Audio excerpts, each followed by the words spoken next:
नमस्कार, आप देख रहे हैं माई हिंदी टीवी। खबर दिन भर लेकर हाजिर हूं मैं संजीव कुमार। पहले नजर हेडलाइंस पर।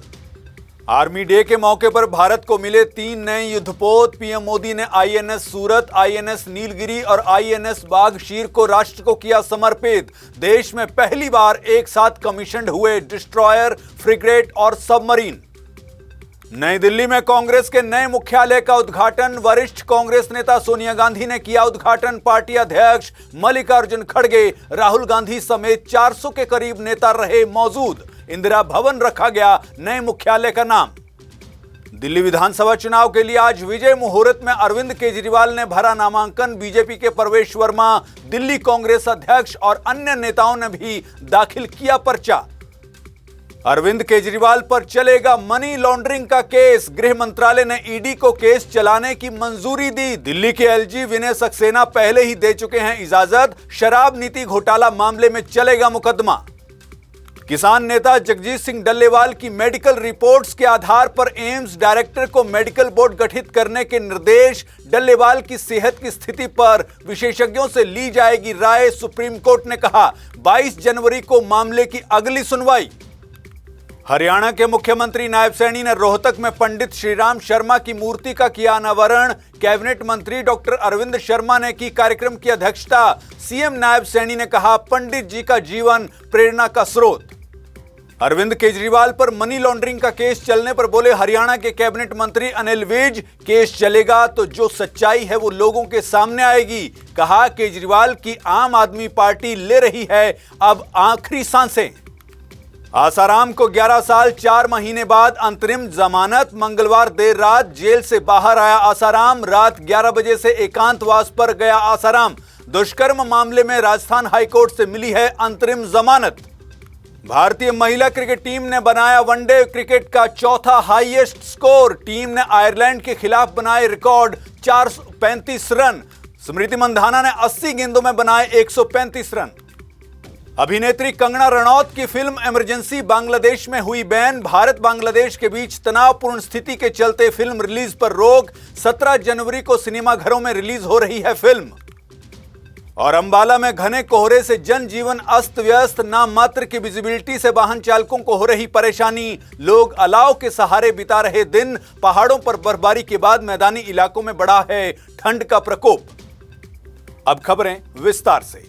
आज 15 जनवरी का दिन है जिसे भारत आर्मी डे के तौर पर भी मनाता है। इस मौके पर भारत की सेना और ज्यादा मजबूत हुई है। दरअसल प्रधानमंत्री नरेंद्र मोदी ने 3 warship INS Surat destroyer, INS Nilgiri stealth frigate और आईएनएस बाघशीर सबमरीन को राष्ट्र को समर्पित किया है। इन तीनों अल्ट्रा मॉडर्न वॉरशिप से नेवी की ताकत और बढ़ जाएगी।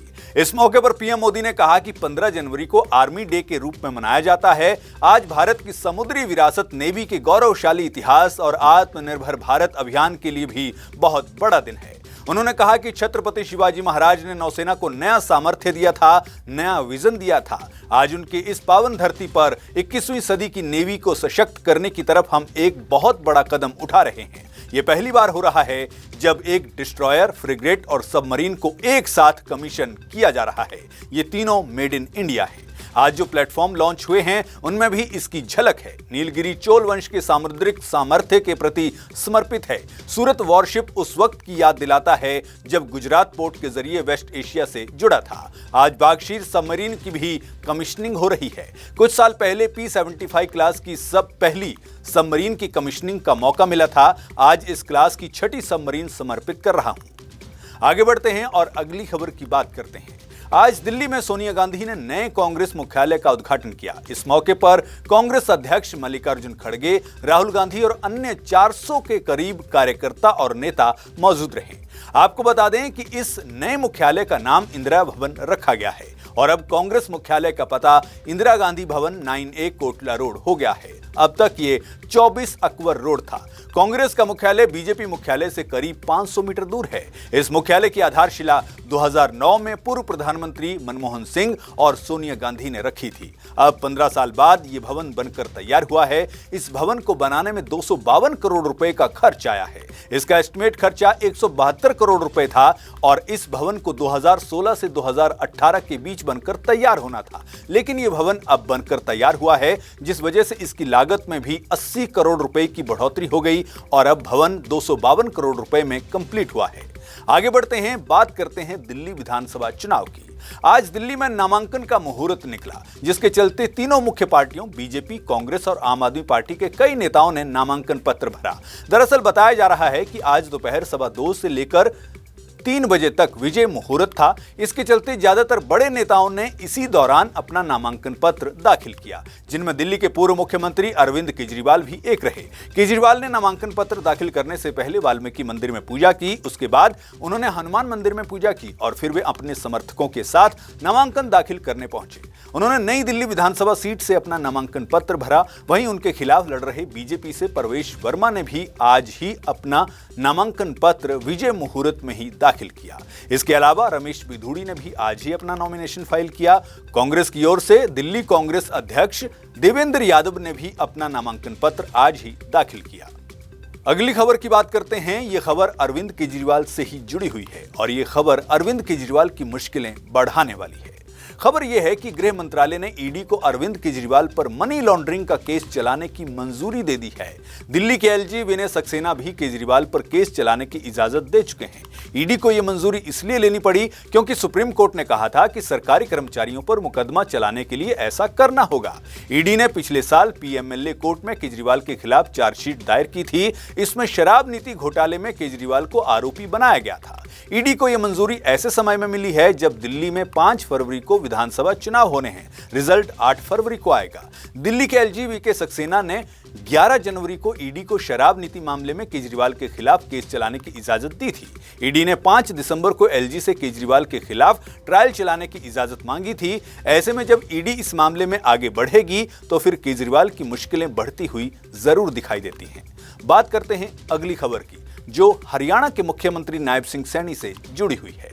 हरियाणा के मुख्यमंत्री नायब सिंह सैनी बुधवार को रोहतक पहुंचे। यहां उन्होंने नए बस स्टैंड के सामने पंडित श्रीराम शर्मा पार्क के गेट के पास पंडित श्रीराम शर्मा की मूर्ति का अनावरण किया। इस समारोह में सीएम नायब सिंह सैनी मुख्य अतिथि के तौर पर पहुंचे और कार्यक्रम की अध्यक्षता सहकारिता मंत्री डॉक्टर अरविंद शर्मा ने की। इसके अलावा कार्यक्रम में अन्य नेता और लोग भी शामिल हुए। अब बात करते हैं क्रिकेट की। भारतीय महिला क्रिकेट टीम ने बुधवार को राजकोट में आयरलैंड के खिलाफ वनडे में अपना सबसे बड़ा स्कोर बनाया। टीम ने पहले बल्लेबाजी करते हुए 50 ओवर में 5 विकेट पर रिकॉर्ड 435 रन बनाए। 3 दिन पहले भारत ने आयरलैंड के ही खिलाफ 370 रन बनाए थे। यह महिलाओं के वनडे क्रिकेट में चौथा हाईएस्ट स्कोर है। यह रिकॉर्ड न्यूजीलैंड के नाम है। कीवी टीम ने 2018 में आयरलैंड के ही खिलाफ 491 रन बनाए थे। उधर कप्तान स्मृति मंधाना की बात करें तो उन्होंने आज के मैच में 70 गेंदों में शतक लगाया। वे भारत की ओर से वनडे में सबसे तेज शतक लगाने वाली महिला क्रिकेटर बन गई हैं। स्मृति ने 80 गेंद में 135 रन की पारी खेली। भारत के लिए स्मृति मंधाना और प्रतीका रावल ने शतक लगाया। मंधाना ने 80 बॉल पर 135 रन और प्रतीका ने 129 बॉल पर 154 रन बनाए। दोनों के बीच पहले विकेट के लिए 233 रन की साझेदारी हुई। इसके बाद ऋचा घोष ने 42 बॉल पर 59 रन की पारी खेली।